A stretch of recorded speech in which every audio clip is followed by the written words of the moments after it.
안녕하세요. 오늘도 사연 살롱을 찾아주셔서 감사합니다. 요식업 프랜차이즈를 운영하고 있는 40대 초반 여자입니다.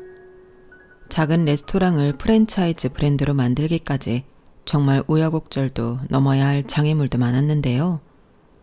냉정하게 돌이켜보자면 저에게는 결혼이라는 게 그중 하나였던 것 같아요. 여자는 결혼만 잘해도 인생 절반 이상은 성공한 거라고들 하지만 막상 누구 하나 하는 그 결혼이란 걸 성공적으로 해낸 사람은 별로 없는 것 같거든요. 당연한 거지만 젊었을 때는 결혼도 파혼도 이혼도 다 저에게는 먼 이야기처럼 느껴졌어요. 그런데 영영 안 올 줄 알았더니만 부록의 나이가 코앞에 다가오고 정신 차려보니 남들은 저 중 한두 개만 겪는 걸 저는 셋 다 해본 사람이 되어 있었어요. 물론 아프고 후회스러운 적도 많았지만 지나고 나니 이것 또한 제가 성장할 수 있었던 큰 발판이었음을 느끼네요. 첫 번째로 겪었던 파혼은 32살 때였어요.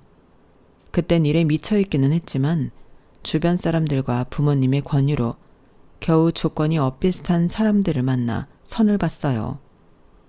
안정적인 직장에 수입도 넉넉하게 버는 데다 나이 차이도 적당한 소위 말하는 결혼 상대로서 최적의 상대였어요. 예의도 바르고 흠잡을 데라곤 아무데도 없을 만큼 괜찮은 사람이었지만 딱 하나 스파크가 안 튀었어요. 누가 이 나이에 순정을 찾아. 적당한 사람 만나 결혼해서 살다 보면 사라져. 같이 살다 보면 정 붙고 그럼 가족 되는 거야. 어차피 천년의 사랑을 해도 세월 가면 언제 그랬냐는 듯이 전우애로 살게 돼. 너도 살아보면 알겠지만 속 안 썩이는 남자가 최고다. 워낙 괜찮은 조건이었고 제 나이도 마냥 어리지만은 않았다 보니 부모님께서도 너무 마음에 들어 하시며 결혼을 재촉하셨어요. 진정으로 저를 위하는 조언이 설득력 있게 느껴졌기에 저 역시 처음엔 잘해볼 생각이 있었어요. 그 사람과의 만남에서 대화가 잘 이루어지지 않고 끊어져도 맨날 같은 이야기에 지루해도 성격 차이에 깜짝 놀랄 때가 많아도 웬만하면 비위를 맞춰주며 만났죠. 그런데 그렇게 만나다 보니 나중엔 제가 지치더라고요. 서로에게 아무런 관심도 알맹이도 없는 대화가 반복되고 마주치는 눈빛에 어떤 애정도 묻어나지 않는다는 걸 느낄 때마다 점점 내가 이 사람과 정말 평생 함께할 수 있을까 의문이 커져가기만 했어요. 그래도 막상 결혼을 엎을 자신이 없어 전전긍긍하다가 결혼식 2달 전 친한 직장 동료의 결혼식에 참석했다가 머리를 한 대 얻어맞은 듯 했어요. 신랑 신부가 그 어느 때보다 행복해 보였고 서로를 바라보는 눈빛에 애정이 뚝뚝 흘러나왔거든요. 2달 뒤 있을 나의 결혼식에 나와 내 예비 신랑은 저렇게 서로를 애틋하게 바라볼 수 있을지 상상해봤지만 도저히 머릿속에 그려지지 않더라고요. 아직 결혼도 하기 전인데 벌써부터 만나는 일 핑계, 체력 핑계, 곧 있으면 살림을 하친다는 핑계로 데이트조차 줄어들고 있을 때였어요. 마지막까지도 너무 행복해 보이는 두 사람의 모습에 정말 부러움과 동시에 뭔가 잘못됐다는 생각이 들더군요. 그 바로 다음 날이 예비시댁이 구해준 집으로 이사가는 날이었어요. 짐도 다 싸놓고 나왔는데 도저히 그 집에 들어갈 엄두가 안 나더라고요. 엄마 아빠 죄송해요. 저 이 결혼 도저히 못하겠어요. 그게 무슨 소리야. 벌써 천수업장 돌릴 사람한테 다 돌렸고 내일은 이사하는 날 아니니? 왜 그래? 김서방이랑 싸우기라도 했어? 그땐 다 싸우면서 연애하는 거지. 그런 거 아니에요. 아니 그런 적이 없어요. 저희 연애한 적 없다고요. 엄마, 제가 뭐 대단한 거 바라는 건 아닌데요. 이렇게 저한테 아무런 감정도 없는 사람이랑 가족이 될 생각을 하니까 그것만큼은 정말 못하겠어요. 이해해 주세요. 그렇게 2달 전에 일방적으로 결혼을 파토냈어요. 열심히 모은 돈으로 준비한 혼수는 새로 구한 제 자취방으로 들어오게 되었고 부모님은 엄청나게 실망하며 속상해 하셨죠. 이혼보다는 파혼이 낫지 하며 내린 결정이었지만 생각보다 후유증은 엄청났어요. 예비시댁에서 날아온 비난 어린 전화는 물론이고 파혼하자는 말에 저를 한심하다는 듯 바라보던 예비신랑의 눈빛은 제 마음에 깊은 생채기를 냈죠. 사랑 타령하면 언젠가 너 사랑해줄 사람이 나타날 줄 알아? 20대도 아니고 우리 나이 때 하는 결혼이 다 그런 거지. 그땐 다 괜찮은 줄만 알았는데 살아보니 그 마지막 말이 선명하게 남은 것 같아요. 그 이후로는 연애 따위엔 관심도 갖지 않은 채 일에 전념했으니까요.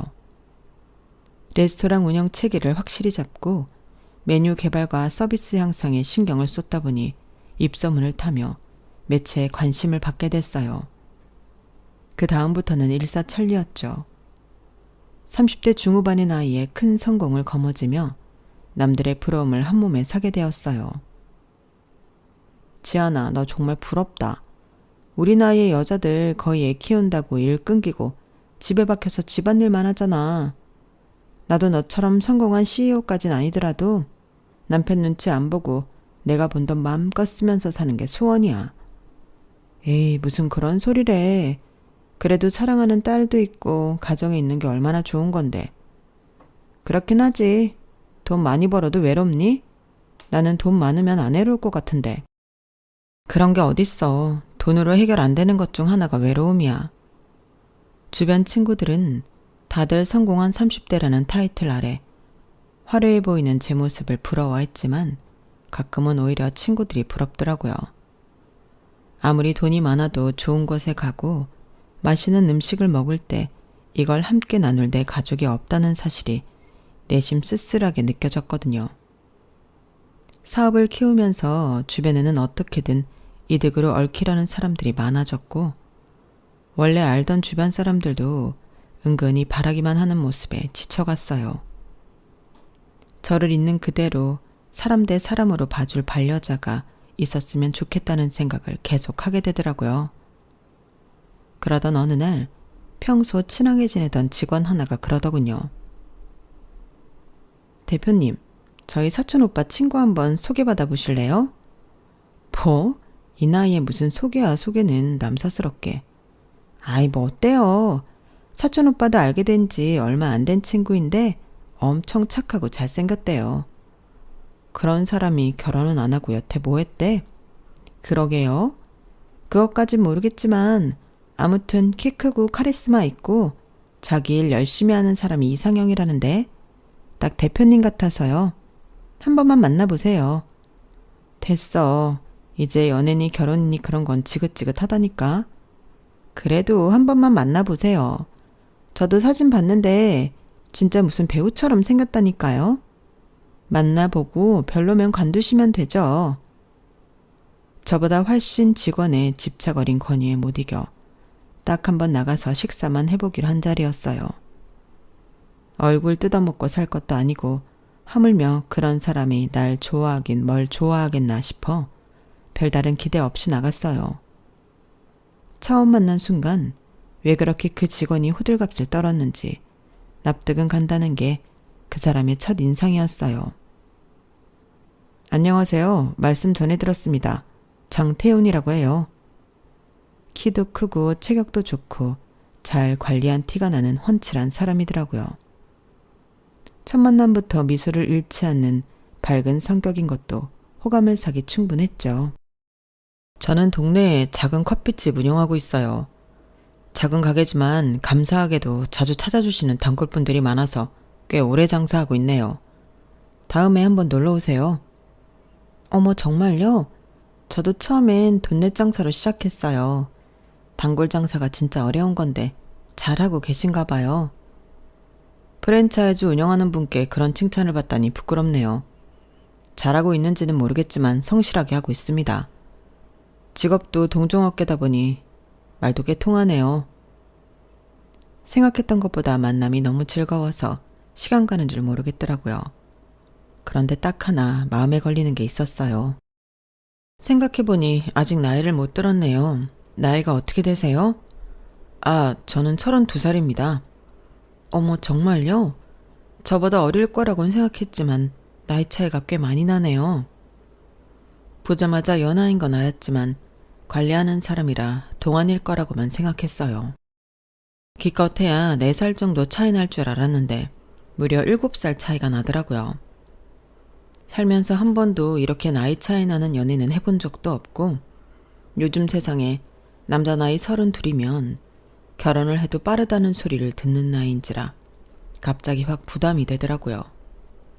띠동갑 넘어도 잘만 연애하고 결혼하는 세상에 7살 차이로 그러세요. 나이가 문제였으면 처음부터 안 나왔을 거예요. 제가 좋다는데 무슨 상관이에요.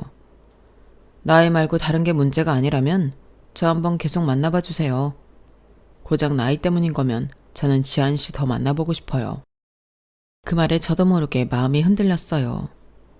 처음엔 사회적인 시선이 내심 신경 쓰여 거리를 둬보려고 했지만 끊임없는 구애에 결국 마음이 열리더군요.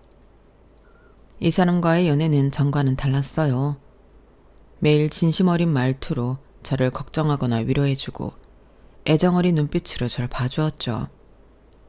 드라마에 나오는 연애 스토리는 다 거짓말인 줄 알았는데 살면서 처음으로 그런 감정을 느껴봤던 것 같아요. 그 사람이 내뱉는 모든 말들이 달콤하게만 느껴졌거든요. 만난 지 3개월이 지나고 나서 주변 사람들에게 조금씩 제 연애 소식을 전하기 시작했어요. 하지만 이상하게도 주변 사람들 반응은 떨떠름하더군요. 그래, 잘생기고 착해 보이네. 근데 영 찜찜해서. 충분히 또래도 만날 수 있고 어린 여자도 만날 수 있을 것 같은데? 나도 그렇게 생각했는데 나이 차이는 별로 민감하게 생각 안 하는 것 같더라고. 뭐 네가 워낙 관리를 잘했으니까 괜찮은가?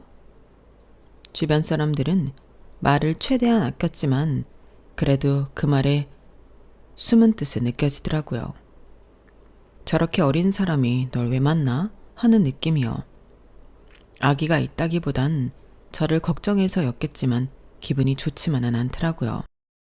제 사랑을 주변 사람들은 사랑으로 보고 있지 않는 것 같다는 느낌이었죠. 그런 미적지근한 반응들 때문에 늘 의심의 눈초리로 애인을 바라봤지만 애인은 매번 따뜻한 눈빛과 말투로 저를 녹였어요. 내 친구들은 당신 엄청 의심해. 혹시 돈만 보고 나한테 붙은 거 아닌지. 뭐? 나이 차이 나는 것 때문에 그래? 참, 누나 친구들도 너무하시네. 요즘 10살 훌쩍 넘게 차이 나는 것도 아니고 요즘 이런 커플들 되게 많아. 누나 주변에 없는 거지. 그렇지? 하긴 TV 보니까 16살 차이도 사귀더만. 애들이 부러워서 그런가 봐. 그치, 누나 친구들 대부분 결혼했다면서. 애 키우면서 남편이랑 한참 사이 안 좋을 때지 뭐. 누나는 사회적으로도 성공하고 이런 연하 애인까지 있으니까 당연히 부럽겠지. 그런 말들 너무 신경 쓰지 마. 남들이 뭐라고 떠들어봤자 우리 둘이 좋다는데 어쩔 거야. 안 그래? 그렇게 시작된 연애가 1년이 갔어요. 딱 1주년이 되던 날 1주년 기념 데이트를 하기로 한 레스토랑에서 깜짝 프로포즈를 받았어요. 누나, 내가 누나에 비해 가진 건 없지만 나랑 결혼해 줄래? 내가 행복하게 해줄게. 파혼은 해봤는데 프로포즈는 받아본 적 없었던 인생이었어요. 너무 감격스러웠고 사랑하는 사람이 그런 눈빛으로 평생 함께 하자는데 거절할 이유 따윈 없었죠. 정말 그 사람이랑 결혼까지 하게? 아직 그 사람은 어리니까 연애를 좀 더 해보는 것도 괜찮잖아. 친구들은 탐탁치 않아 했지만 그때 저는 너무나 간절하게 내 가정을 얻길 원했어요. 결혼 준비는 순조롭게 시작되었고 나이 차이가 좀 있다 보니 저를 못마땅하게 생각할 줄 알았던 시댁에서도 너무 따뜻하게 대해주시더라고요. 아유, 유명한 레스토랑 대표님이 우리 아들을 데려가 주겠다는데 우린 감사할 따름이지. 이렇게 성공한 며느리를 얻었는데 축하할 일이지. 예비 신랑보다 경제적인 능력이야 있었다지만 그건 어찌 보면 나이 차이를 생각했을 때 당연한 문제였어요. 그런데 상견례하기 직전 그제서야 갑자기 예비 신랑이 고백을 하더라고요. 누나, 사실은 말이야. 나 애가 있어. 뭐? 그게 무슨 소리야? 장난이지? 아니, 무슨 그런 장난을 쳐. 진짜야. 어렸을 때 뭣도 모르고 사고를 쳐서 가진 딸이 있어. 그럼 처음 결혼하는 게 아니란 소리야? 그건 아니야. 애 엄마랑은 결혼 안 했어. 그래도 아이는 낳은 이상 책임져야 하니까. 애 엄마한테 양육비는 어느 정도 보내주고 있었거든. 결혼하기 전에 꼭 알아야 할 것 같아서. 근데 그렇게 중요한 걸 왜 이제 말해? 혹시나 내가 말해버리면 누나가 마음이 뜰까봐. 나 정말 당신 놓치고 싶지 않아. 그래서 그랬어. 용서해줘. 처음엔 너무 놀라서 머리 끝까지 화가 났어요. 겁이 나서 말을 못했을 뿐이라고 주장했지만 내내 속은 기분이 들었죠. 주변 사람들의 걱정 어린 시선들도 머릿속을 스쳐 지나갔고요. 하지만 이 사람은 혼자 생각할 시간을 주지 않더군요. 계속 집 앞에 찾아와 용서를 빌고 틈만 나면 연락을 해서 매달렸어요. 저도 문제죠. 태어나 처음으로 열렬하게 좋아해본 남자가 그렇게 매달리니 마음이 약해졌어요. 그래, 혹시나 결혼이 파토날까봐 겁났겠지. 너무 놓치기 싫었으면 그럴 수 있겠다 하고 합리화가 되더라고요. 안 그래도 저를 걱정하는 주변 사람들에겐 일부러 이야기하지 않았고 그대로 결혼까지 골인했어요. 막상 결혼식 땐 너무 행복하더라고요. 남편이 어쩜 이렇게 훤칠하냐. 너 정말 성공했다는 소리를 들으며 내심 뿌듯했죠. 신혼 역시 너무 달콤했어요. 사랑하는 사람과 결혼해서 행복하게 산다는 동화 속 결말 같은 나날이 시작된 느낌이었죠. 그럼에도 마음속 한구석엔 저도 모르게 불안함과 찜찜함이 남아있었던 것 같아요. 한 번씩 언뜻 남편이 제게 뭔가 숨기려고 하는 느낌이 들거나 미심쩍은 순간에는 신경이 날카로워지더라고요. 남편도 그런 제 모습을 눈치챘는지 조심하려고 노력한 모양이지만 평화는 오래가지 못했어요. 둘 사이에 균열이 갈 만한 일들이 하나 둘씩 늘어나기 시작했거든요. 여보, 나 카페를 정리해야 할 것 같아. 수익이 영 안 나와서. 이대로 계속 장사하다간 손해가 클 것 같아. 뭐? 그동안 그럭저럭 먹고 살 만큼은 번다고 했잖아. 그랬었는데 몇 달 전부터 계속 마이너스여서. 남편은 본인이 운영하던 카페가 내내 적자였다는 사실을 결혼 후에 이야기하더라고요.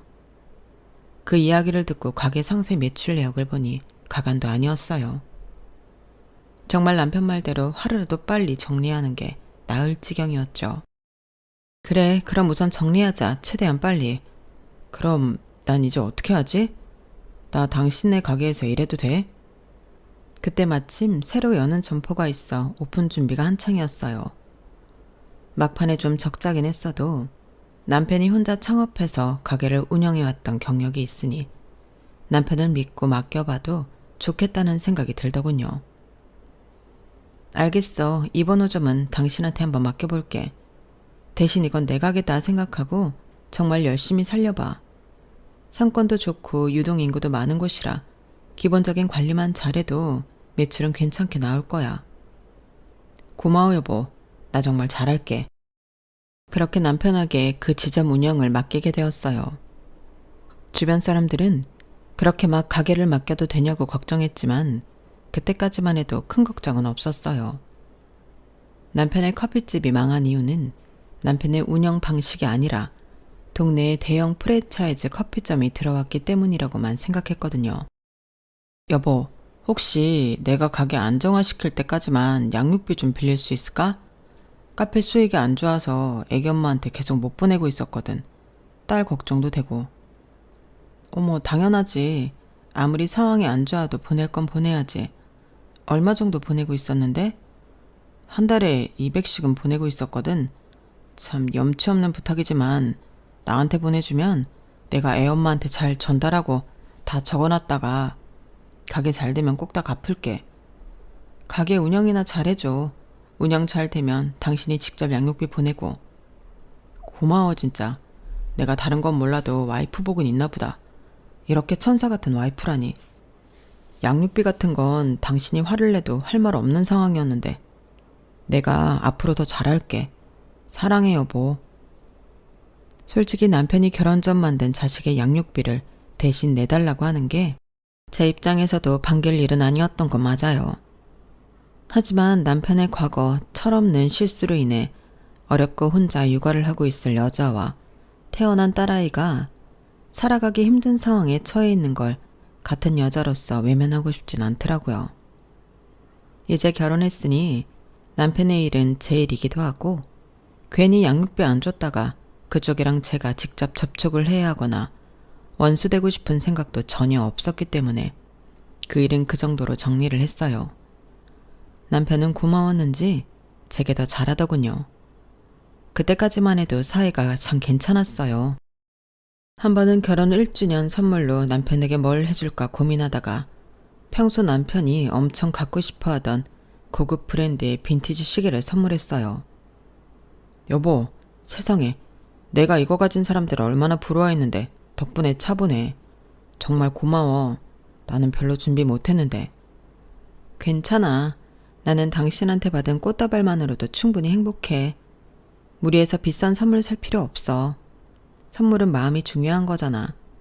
남편이 미안해하고 기뻐하는 모습만으로도 진심이 전해져서 정말 그걸로 충분했어요. 손목에 찬 걸 보니 평소 남편의 이미지와도 잘 어울려서 몇 날 며칠 고민해서 고른 보람이 있더라고요. 그렇게 몇 개월간 남편은 손목에서 시계를 떼놓지 않고 열심히 차고 다녔어요.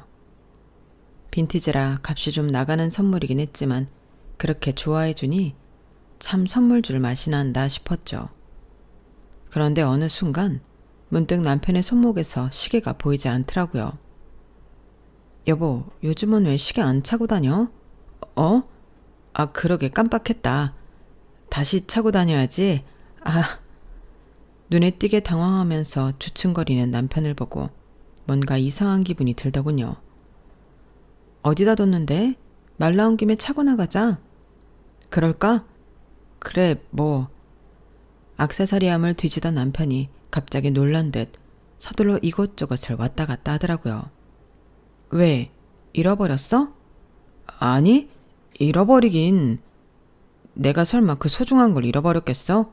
기념일 선물인데. 그럼 왜 그래? 어디다 뒀는지 기억 안 나? 아니, 그러니까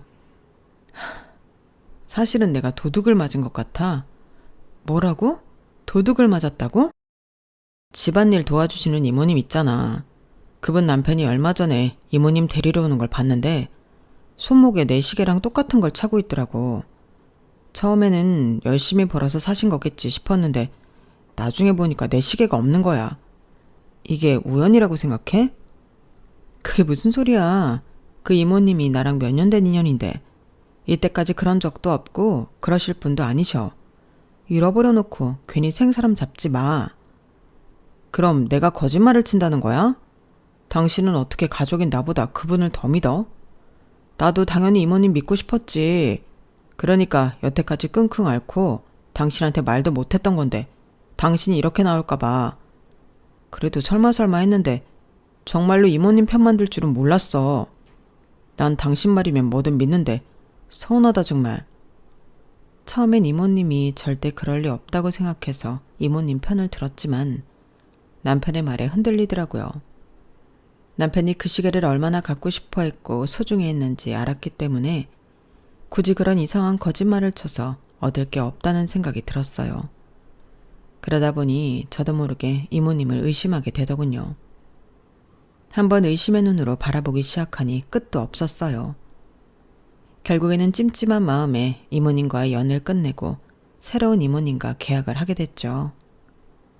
오랫동안 함께한 이모님께는 죄송한 마음에 퇴직금은 많이 챙겨드렸지만 이모님이 떠나고 난 뒤 예전만큼 집 상태가 만족스럽지 않아 가끔은 후회도 들곤 했어요. 하지만 도난 관련 문제는 너무 민감한 문제라 어쩔 수 없다고 생각했죠. 그런데 몇 달 후 자초지종을 다하는 절친한 친구한테서 연락이 왔어요. 이거 네 남편이 잃어버렸다던 시계 아니야? 너희 동네 중고장터에 올라와 있는데? 뭐라고? 그거 빈티지 제품이라 잘 없는 건데? 잘못 본 거 아냐? 친구가 보내준 링크를 들어가니 정말로 위치가 저희 동네로 뜨고 중고거래 사이트에 남편의 것과 똑같은 시계가 올라와 있더라고요. 이모님이 정말로 가져갔다가 파시는 건가? 이모님은 정리했어. 이모님 댁이 이 동네랑은 꽤 거리가 있어서 이모님은 아닐 것 같은데. 뭐야? 그럼 설마 니네 남편이? 내가 거래하는 척하면서 나가볼까? 아니야, 뭐 그렇게까지 해. 누가 동네에서 잃어버린 거 주워다 파는 거겠지. 아, 하긴 그렇지. 그 시계 그렇게 좋아했다는데 굳이 팔 이유가 없지. 구하기도 어려운 시계인데. 그렇지. 대충 수습은 했지만 영 찜찜하더라고요. 그래서 퇴근하고 돌아온 남편을 떠봤어요. 여보, 우리 동네 중고 사이트에 당신 잃어버린 시계랑 똑같은 거 떴다더라. 당신 그거 잃어버려서 엄청 속상해했잖아. 그 사람한테 연락해서 다시 사볼까봐. 시세를 대충 알았는지 프리미엄까지 붙었더라. 뭐? 뭘 그렇게까지 해. 됐어 여보. 나 그 시계 잠깐 차고 다녀본 것만으로도 너무너무 만족해. 그 비싼 걸 어떻게 다시 사줘. 가격도 더 올렸다면서. 나는 됐으니까 이제 그만 시계는 잊어. 응? 만약에 그 사람이 내 시계 주워간 거면 굳이 얼굴 보는 것도 좀 그렇고. 나는 이제 시계 안 찰 거야. 남편이 눈에 띄게 당황하며 허둥지둥 대더라고요. 보통 아끼던 시계를 누군가 중고거래 사이트에 판매하고 있으면 화를 내거나 놀랄 줄 알았는데 남편은 제가 판매자와 접촉해보겠다는 사실에 더 놀라면서 펄쩍 뛰더군요. 그때 뭔가 이상함을 느꼈어요. 남편과 그렇게 대화를 한 이틀 후 찾아보니 그 시계는 거래 완료 처리가 되어 글이 내려갔더군요.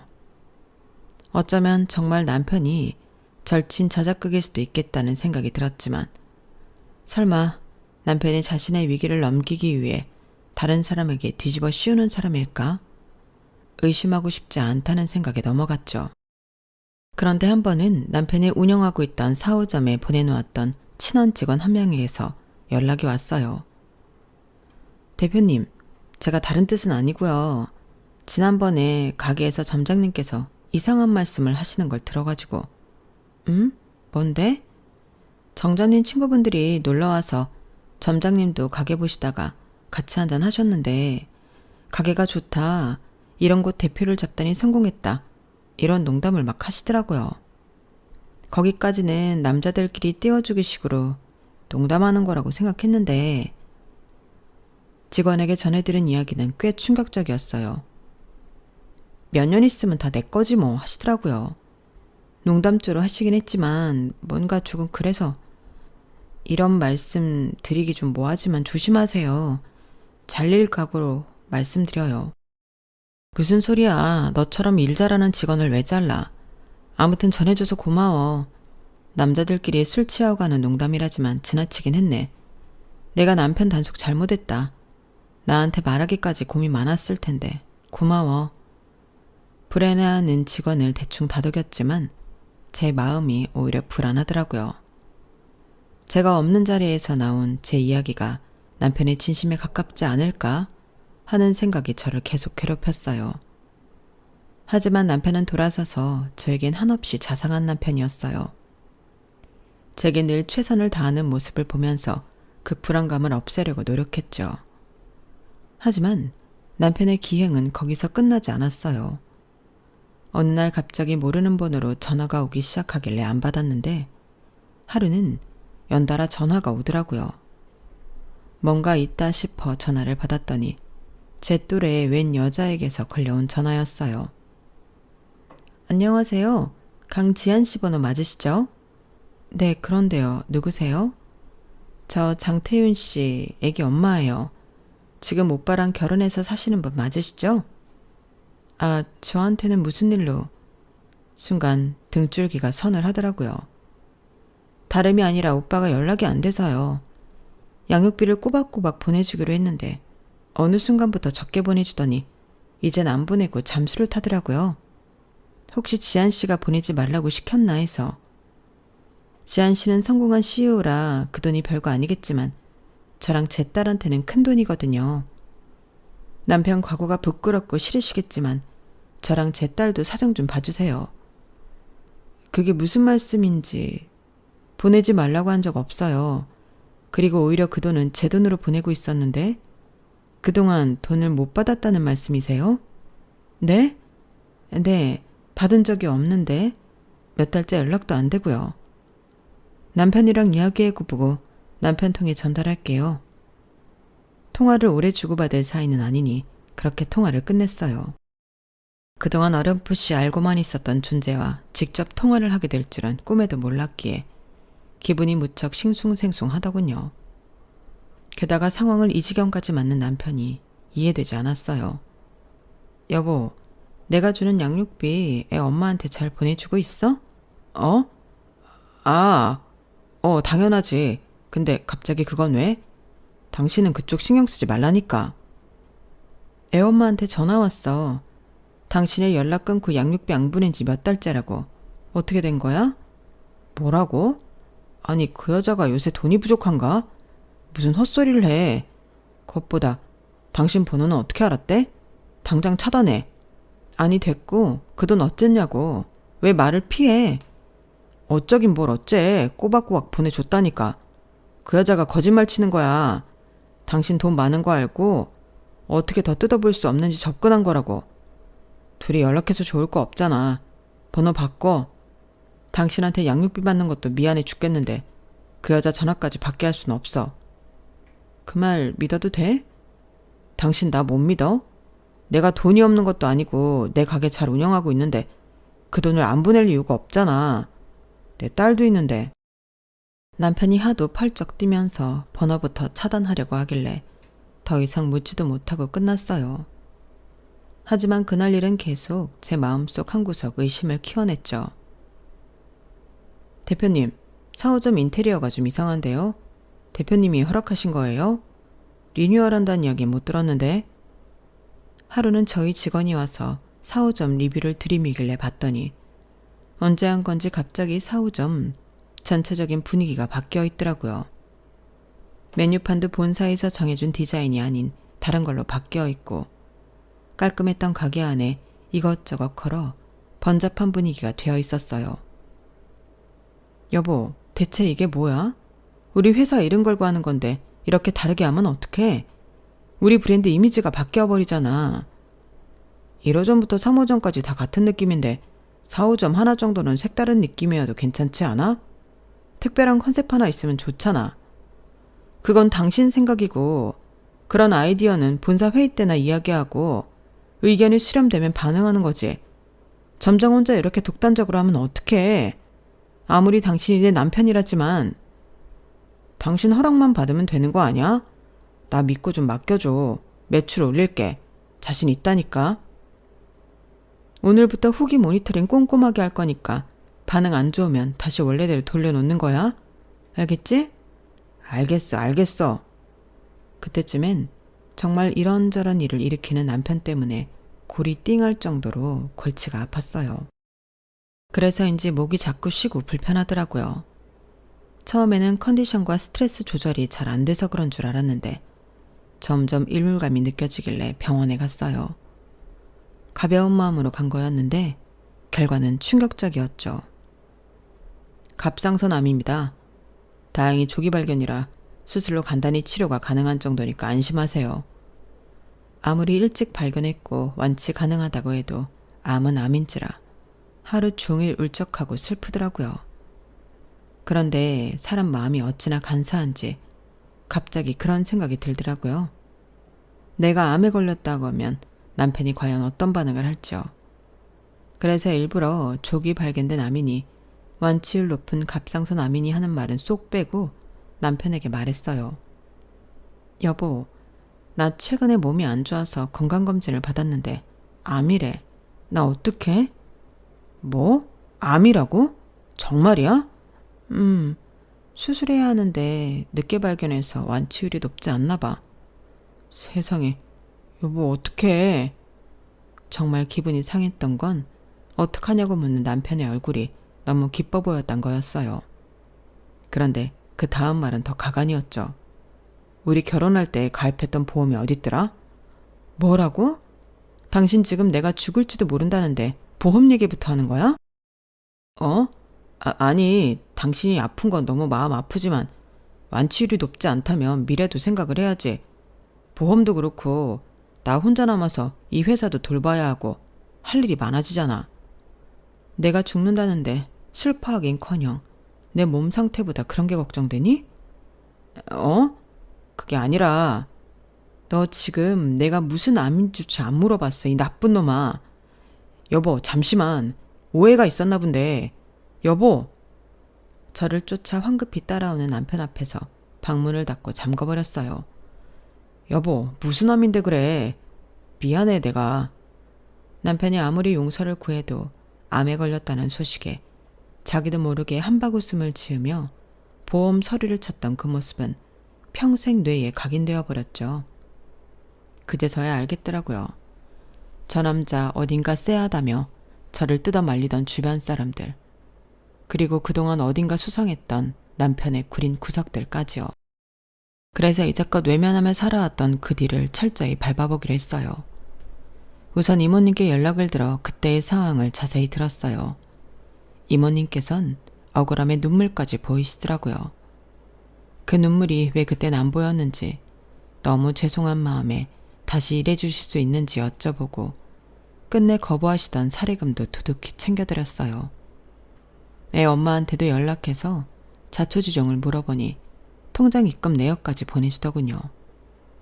말했던 대로 꼬박꼬박 입금되던 200만 원이 5개월 전부터 뚝 끊겨 있더라고요. 어차피 남편 통에 보내고 있던 양육비라 마지막 의리로 남편에게 보낼 돈 대신 애기 엄마한테 직접 입금해줬어요. 저 이혼할 거예요. 이제 곧 남이니까 저한테는 연락하지 말아주세요. 애기 엄마는 너무 고마워하면서 언젠가는 꼭 돈을 갚겠다고 하더군요. 그 후에는 치료에 전념했어요. 최대한 빠른 날짜로 수술일을 잡았어요. 수술은 다행히 부분 절제술로 깔끔하게 제거되었고 경과도 좋았어요. 그래도 계속 안 좋은 척을 해야 남편이 방심할 것 같아서 일부러 식사도 잘 못하는 척, 탈모가 온 척하며 쇼를 했죠. 남편은 그날 이후로는 속내를 드러내지 않으려고 최대한 노력했지만 제 눈엔 보였어요. 눈은 슬픈 척해도 입꼬리는 슬쩍 올라가 있는 게 보였거든요. 그걸 볼 때마다 부하가 치밀어 올랐지만 복수가 완성되는 날까지 꾹 참기로 했어요. 여보, 이렇게 몸이 안 좋은데 계속 일을 해도 되는 거야? 입원해서 항암 받으면서 제대로 치료해야지. 됐어. 어차피 항암한다고 낫지도 않는다는데 마지막까지 내 할 일은 해야지. 병원에서 마지막을 보내고 싶진 않아. 그렇게 말한 이 남편 표정이 굳더군요. 저를 입원시켜놓고 활기치고 다니고 싶은데 그러질 못하니 답답한 모양이었어요. 그러는 동안에도 남편은 꾸준히 제 뒤에서 저를 뒤통수 칠 생각만 하고 있다는 정황이 밟히더군요. 임대인과 짜서 임대차 계약을 자기 이름으로 바꿔보려다 들켰고, 본사와 아무런 협의도 없이 간판까지 바꾸면서 가맹 계약을 해지하고 개인 가게로 바꾸려는 시도까지 했어요. 직원들과 회계팀 사람들 통해 증거를 차곡차곡 확보해 두었고, 승률 좋은 변호사를 구해서 점포 불법 운영 시도, 기계 리셀, 양육비 빼먹은 것도 다 문서로 남겨 모아뒀어요.